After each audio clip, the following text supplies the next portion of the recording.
Hey gidi çardak kastalı hey. Bu kastalın adı çardak kastalı. Çardaklı kastalı. Tarihi de üzerinde yazıyor zaten. Bismillahirrahmanirrahim. Bu bizim köyün çıkışında, girişinde değil. Bak burada işte yazanın adı şifedir.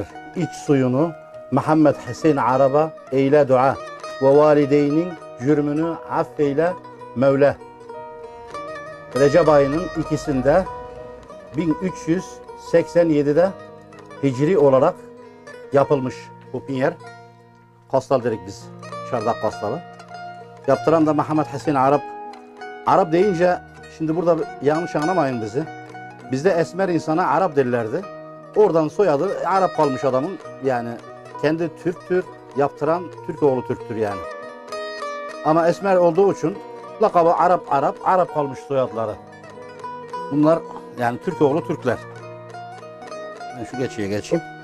Bismillahirrahmanirrahim bir çardak kastalı suyu. Bismillah. 2016'dan beri bu suydan içmeyeyim. 2016'da son içtik. Bu dağlarda cihad ederken nice mücahitlerimiz geldi buradan su içti. Allah canlarına rahmet eylesin.